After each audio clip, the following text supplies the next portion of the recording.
Среди величественных вершин Тянь-Шаня испокон веков рождались пути, которые соединяли цивилизации. Здесь сходились Восток и Запад. Здесь движение становилось развитием.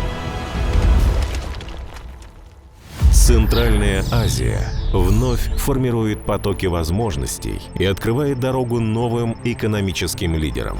Сердце региона бьется там, где сходятся интересы континентов, где строятся современные транспортные артерии, где логистика нового поколения соединяет мировые рынки, открывая маршруты будущего. Некогда забытая индустриальная эпоха здесь обретает второе дыхание.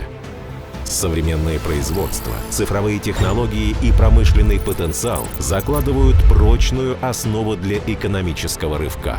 В гармонии с природой строится устойчивый энергетический каркас будущего. Потоки горных рек, дыхание ветра и сила солнца превращаются в импульс роста.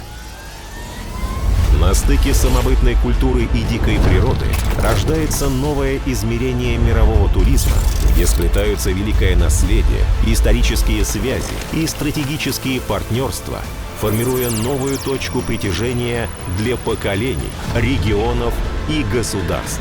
Здесь ценится каждое мгновение, а время превращается в результат на пути к глобальному экономическому прорыву 2030 года. И этот успех станет совместным через доверие и прочное партнерство.